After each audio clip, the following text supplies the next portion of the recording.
কেন করলে এরকমটা আমার সাথে? কি অন্যায় করেছিলাম আমি? রাতে ইচ্ছে মতো রাফিন নিশির সাথে শারীরিক সম্পর্ক করেছে, যেটা প্রথমে অনিচ্ছাকৃত হলেও পরে নিশিরও তাতে সম্মতি ছিল। ওদের শরীরে এমন কিছু দাগ রয়ে গেছে যেটাতে বোঝা যাচ্ছে কাল রাতে ওদের মাঝে শারীরিক সম্পর্ক হয়েছে। এসব এখন নিশির কাছে বিশ্বের মতো মনে হলেও কিন্তু রাতে ওর কোনো সেন্স ছিল না। উত্তেজনার ঘোরে রাফিনের কাছে নিজেকে হারিয়ে ফেলতে চেয়েছিল। এখনও রাফিন ওর পাশে শুয়ে আছে। কথাগুলো ভাবলেই ওর গায়ে কাঁটা দিয়ে উঠছে। নিশি বসে বসে কান্না করে যাচ্ছে রাতে এরকম একটা ভুল করার জন্য। আপনারা কি ভাবছেন এমনটা কেন বলছি? আসুন তাহলে মূল ঘটনাটা বলি। রাফিন ঈশানের বিজনেস পার্টনার, আর রাফিন বরাবর ঈশানকে নিজের শত্রু আর প্রতিদ্বন্দ্বী ভেবে এসেছে। কাল রাতে নিশির যার সাথে শারীরিক সম্পর্কটা হয়েছে সে ওর স্বামী বা বয়ফ্রেন্ড নয়, বরং ওর স্বামীর শত্রু। ঈশান নিশির স্বামী, যে মানুষটাকেও ভালোবাসে, যাকে পাবার জন্য ও ঈশানের আম্মুর কাছে নিজের ভালোবাসার কথাগুলো কান্না করে বলেছিল। তো কিছুদিন আগে রাফিন ঈশানের সামনে এমন একটা ভালো সাজার নাটক করে যার জন্য ঈশান ওকে বন্ধু বানিয়ে নিয়েছিল। তারপরেই ওর উপর প্রতিশোধ নেওয়ার জন্য রাফিন ওর স্ত্রীকে ফাঁদে ফেলে ওর সাথে এরকম একটা অনৈতিক কাজ করেছে। নিশি সেটার কিছুই জানে না, কিন্তু ভুলটা করার পর ওর মনে হচ্ছে ও কত বড় একটা ভুল করেছে। তো নিশির কান্নাকাটিতে রাফিনের ঘুম ভেঙে যায়। ও নিশিকে কান্না করতে দেখে একটা মুচকি হাসি দিয়ে বলে, কি হলো বেবি, তুমি কান্না করছো কেন? তুমি আমার সাথে এমনটা করলে? এরকম একটা বাজে কাজ আমার সাথে করতে পারলে? আমি তোমাকে ভালো ভেবেছিলাম। বেবি, তুমি কিসের কথা বলছো? তুমি সবটাই বুঝতে পারছো। আর রাতে তুমি ইচ্ছে করে আমাকে ওরকম একটা পরিস্থিতির মধ্যে ফেলে আমার সাথে এরকম একটা কাজ করেছো, তাই না? নিশির কথায় রাফিন একটা ডেভিল হাসি দিল। কেন করলে এরকমটা আমার সাথে? কি অন্যায় করেছিলাম আমি? তুই কোনো অন্যায় করিসনি, অন্যায় করেছে তোর স্বামী। সবার সামনে ও আমার গায়ে হাত দিয়েছিল, সেটারই প্রতিশোধ নিলাম। অনেক চেষ্টা করেছি, কিন্তু তোর স্বামীর কিছুই করতে পারিনি। তাই তোর সাথে যে মজাটা নিয়েছি তার জন্য তোর স্বামীকে সারা জীবন সবার কাছে পস্তাতে হবে। তোমার কখনো ভালো হবে না। তুমি আমার সাথে এরকম একটা কাজ করলে না, এর জন্য তোমাকে সারা জীবন পস্তাতে হবে। আমি ঈশানকে সবটা বলবো। সব শোনার পর দেখো ও তোমার কি হাল করে। নিজেকে সমাজের মানুষের কথার হাত থেকে কিভাবে বাঁচাবে সেটা চিন্তা করো, তারপর না হয় আমার কথা ভেবো। এরপর সবাই তোমাকে ধর্ষিতা বলবে, কি করবে তুমি তখন? তুমি এত বাজে একটা ছেলে, সেটা আমার ধারণার বাইরে ছিল। রাফিন শুধু ডেভিলের মতো হাসছে। নিশি আর সেখানে দেরি করলো না, বাসায় চলে আসলো। সারা রাত ও বাসায় ছিল না। তো বাসায় ঢুকতেই ও শাশুড়ি ওকে জিজ্ঞেস করলো কোথায় ছিল, কিন্তু নিচের এরকম একটা অপকর্মের কথা নিশি কি করে বলবে, তাই কিছু বলতে পারলো না। রুমে গিয়ে ওয়াশরুমে ঢুকে তারপর শাওয়ারটা ছেড়ে দিয়ে চিৎকার করে কান্না করতে লাগলো। নিজের ভুলের জন্য এখন নিশির নিজেকে খুব বেশি অপরাধী মনে হচ্ছে। তো এক সপ্তাহ পরে ঈশান বিজনেসের কাজ শেষ করে তারপর বাসায় ফেরে। আম্মুর কাছ থেকে জানতে পারে কয়েকটা দিন যাবৎ নাকি নিশির মন খারাপ। তাইও তাড়াহুড়ো করে রুমে আসে। দেখে নিশি রুমে মন খারাপ করে বসে আছে। ঈশান ওর সামনে গিয়ে দাঁড়ায় আর বলে, নিশি, কি হয়েছে পাগলি তোমার? ঈশানের কথাতে নিশি ওর দিকে তাকায়। তারপর উঠে এসে ওকে খুব শক্ত করে জড়িয়ে ধরে আর কান্না করে দেয়। এই পাগলি, কি হয়েছে, কান্না করছো কেন? তুমি আমাকে রেখে কেন গিয়েছিলে বলো? তুমি জানো না আমি তোমাকে ছেড়ে থাকতে পারি না। এখন তো চলে আসছি, আর তোমাকে তো আমার সাথে যেতেই বলেছিলাম, কিন্তু তুমি তো আম্মুকে ছেড়ে গেলে না। তাহলে এখন কান্নাকাটি করছো কেন? নিশির ভাবতেই ভয় লাগছে যে সবকিছু জানার পর ঈশান কিভাবে রিয়াক্ট করবে। আর নিশি তো ওর থেকে কোনো কথাই লুকিয়ে রাখতে পারে না, তাই ও ভয়ে কান্না করে যাচ্ছে। একটা সময় ঈশান বুঝতে পারলো কোনো একটা সমস্যা হয়েছে, যার জন্য নিশি এমন করে কান্না করছে। তাই ওকে ছাড়িয়ে নিয়ে ওর মুখের দুই পাশে হাত দিয়ে বলল, নিশি কি হয়েছে? তুমি কান্না করছো কেন? বলো আমাকে, কে কি বলেছে? আমি বুঝতে পারছি কিছু হয়েছে, যার জন্য তুমি এভাবে কান্নাকাটি করছো। নিশি কান্না করেই চলেছে, কিছুই বলতে পারছে না। ঈশানের অনেক জোরাজুরিতে একটা পর্যায়ে নিশি ওকে সবটা বলতে লাগলো।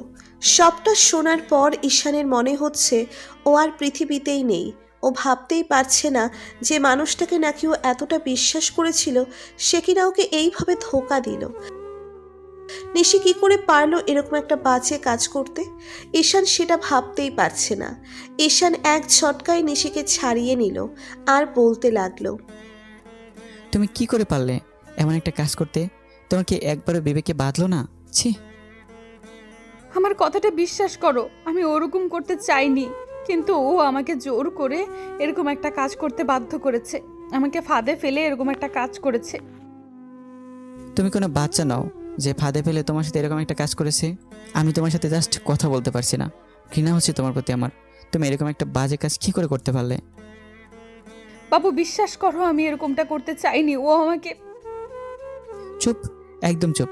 আর একটা কথা বলবে না তুমি। এর জন্য ওকে তো শাস্তি পেতেই হবে, আর তোমাকে যে কি করব সেটা তুমি ভাবতেই পারছো না। ঈশান কথাটা বলেই আলমারি থেকে একটা রিভলভার বের করে বাসা থেকে বেরিয়ে গেল। নিশি বারবার ওকে পেছন থেকে ডাকলো, কিন্তু ঈশান ওর কোনো কথা শুনলো না। তো 1 ঘন্টা পর খবর এলো ঈশানকে থানায় ধরে নেওয়া হয়েছে। নিশি দৌড়ে থানায় গেল, গিয়ে শুনতে পেল ঈশান রাফিনকে মেরে ফেলেছে। আসলে ঈশান সব জানার পর আর নিজেকে কন্ট্রোল করতে পারেনি, আর রাফিনা ওকে মারার চেষ্টা করেছিল। তাই ঈশান উপায় না পেয়ে আত্মরক্ষা করতে গিয়ে ওকে মেরে দিয়েছে। নিশি ঈশানের সাথে কথা বলার চেষ্টা করছে, কিন্তু ও কোনো কথা বলছে না। ঈশান ভাবতেই পারছে না যাকে কিনা এতটা বিশ্বাস করে তার সাথে বিয়ের বন্ধনে আবদ্ধ হয়েছিল, আর সেই মেয়েটা কিনা এরকম একটা কাজ করেছে। ঈশানের মনে হচ্ছে এর থেকে তোর মরে গেলেও ভালো হতো, অন্তত এরকম একটা বাজে পরিস্থিতির মুখে পড়তে হতো না। ঈশান বিশ্বাস করো, আমি এরকমটা করতে চাইনি। ও আমাকে ফাঁদে ফেলে। চুপ, একদম চুপ। আর কোনো কথা বলবি না তুই। ওর সাথে এরকম একটা নোংরা কাজ করার সময় তো মনে ছিল না? একটা বারও তুই আমার কথা ভাবিসনি, এখন বলছিস তোকে ফাঁদে ফেলেছে? তুই তো তখন মজা নিতে ব্যস্ত ছিলি, দেহের চাহিদা মেটাতে ব্যস্ত ছিলি, যার কারণে আমার কথাটা ভুলেই গেছিলি। তোর মাথাতেই ছিল না তুই একজন স্ত্রী, আর তাকে তুই ঠকাচ্ছিস। প্লিজ তুমি এরকম কথা বলো না, আমি আর শুনতে পারছি না। এমন একটা বাজে কাজ করার সময় মনে ছিল না এসব তোকে শুনতে হবে? তুই ভাবতে পারছিস সমাজের মানুষ জানতে পারলে কি হবে? লজ্জায় মুখ তুলতে পারবো না আমি। এর জন্য তোকে শাস্তি পেতে হবে। আমার কথা শোনো, আমি ইচ্ছে করে এমনটা করিনি। প্লিজ আমাকে একটা বার অন্তত বিশ্বাস করো। বিশ্বাস? কিসের বিশ্বাস? তোকে বিশ্বাস করেই ভালোবেসেছিলাম, আর আমার কথা তোকে বিয়ে করেছিলাম, কিন্তু জানতাম মেয়েরা এরকম বেইমান হয়, যার জন্য একজন আমাকে কষ্ট দিয়ে যাওয়ার পরও তোকে বিয়ে করেছিলাম, আর তুই সেই ভুলটাই করলি। তোর সাথে আমার কথা বলার আর কোনো ইচ্ছাই নেই। তোর এই নোংরা চেহারা আমার দেখতেও ঘৃণা লাগছে, আর তুই বলে আমার সামনে আসবি না।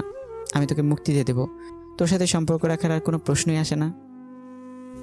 বিশ্বাস করো, আমি এরকম করতে চাইনি। আমাকে তুমি এরকম একটা শাস্তি দিও না, আমি তোমাকে ছাড়া থাকতে পারবো না। তোর ওই নোংরা শরীরটা বয়ে বেড়ানোর কোনো ইচ্ছা আমার নেই। চলে যা আমার চোখের সামনে থেকে, আর কখনো আসবি না আমার সামনে। আজকের পর আমি বলে যাব আমার লাইফে নিশি নামের কেউ ছিল।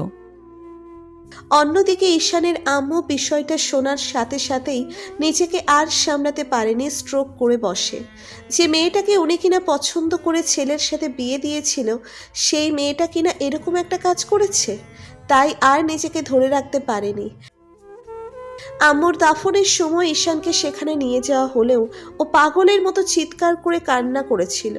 নিজেকে খুব বেশি অসহায় মনে হচ্ছিল ঈশানের, আর বারবার মনে হচ্ছিল দ্বিতীয়বার আবার কোনো প্রতারককে বিশ্বাস করে নিজের সবটাই হারিয়ে ফেলল। তো 1 সপ্তাহ পর ঈশানকে কোর্টে ওঠানো হয়। তারপর অনেক তর্ক বিতর্ক, সাক্ষী প্রমাণ আর ঈশানের উকিলের প্রচেষ্টার মাধ্যমে ঈশান নির্দোষ প্রমাণিত হয়। জেলে থাকতেই ঈশান ভেবে নিয়েছে নিশি ওর সাথে যে অন্যায়টা করেছে আর ওকে যেভাবে ঠকিয়েছে, তাতেও কখনোই নিশিকে ক্ষমা করবে না। ঈশানকে মুক্তি দেওয়া হলেও ও থানা থেকে বেরিয়ে আসে। তখন নিশি ওর সামনে এসে দাঁড়ায় আর বলতে শুরু করে, ঈশান, আমাকে কি একটা বার মাফ করে দেওয়া যায় না? প্লিজ আমাকে মাফ করে দাও। মাপ? কিসের মাপ? তোর জন্য আমি সব কিছু হারিয়েছি। আমার শেষ আশ্রয় হলো আমার আম্মুকে আমি হারিয়েছি। আমার শেষ আশ্রয়স্থল আমার আম্মুকে আমি হারিয়েছি। আমার সম্মানটা দুলোর সাথে মিশে গেছে। তারপর তুই বলছিস তোকে মাফ করে দিতে? কখনো না। আমি তোকে বলছিলাম না তোকে মুক্তি দিয়ে দেব? এরপর তোর মুখ দেখার কোনো ইচ্ছে নেই আমার। একটা বার মাফ করে দাও, আমি ভুল করেছি, তার জন্য যত পারো শাস্তি দাও। তারপরও আমাকে এত বড় একটা শাস্তি দিও না। শাস্তি তোকে পেতেই হবে। আর একটা কথা কি জানিস, সব ভুলের ক্ষমা হয় না। তুই যে ভুলটা করেছিস তার জন্য তুই কোনো মাপ পাবি না। অনেক বিশ্বাস করে তোকে নিজের লাইফে এনেছিলাম, কিন্তু তুই সেই বিশ্বাসটা রাখতে পারলি না।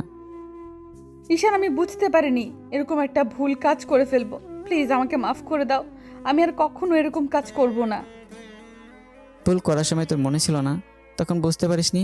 একবার তোর বিবেকে বাঁধেনি যে মানুষটাকে তুই ঠকাবি, সে তোকে কতটা বিশ্বাস করে, কতটা ভালোবাসে, তুই সেটা ভাবিসনি। আর কি বলছিস? এরকমটা আর করবি না। তোদের মেয়েদেরকে আমি আর বিশ্বাস করি না। তোরা এমন বল আবার করবি না, তার কোনো সিকিউরিটি নেই। এরপর আমি আর কাউকে কোনোদিন বিশ্বাস করব না। উকিল সাহেব, ডিভোর্স পেপারটা দিন। ডিভোর্সের কথা শুনে নিশির মাথায় যেন আকাশ ভেঙে পড়ল। উকিল ঈশানের দিকে একটা পেপার এগিয়ে দিতে ও তাতে সাইন করতে লাগলো। ঈশান, এত বড় শাস্তি আমাকে দিও না। প্লিজ আমাকে একটা বার মাফ করে দাও, আমি আর কখনো এরকম ভুল করব না। থাকতে পারবো না তোমাকে ছাড়া, অনেক ভালোবাসি। প্লিজ আমাকে এরকম একটা শাস্তি দিও না, একটা সুযোগ দাও। বেইমানের কোনো সুযোগ নেই আমার কাছে। ঈশান কথাটা বলেই নিশির হাতে ডিভোর্সের পেপারটাতে দিয়ে সেখান থেকে চলে গেল।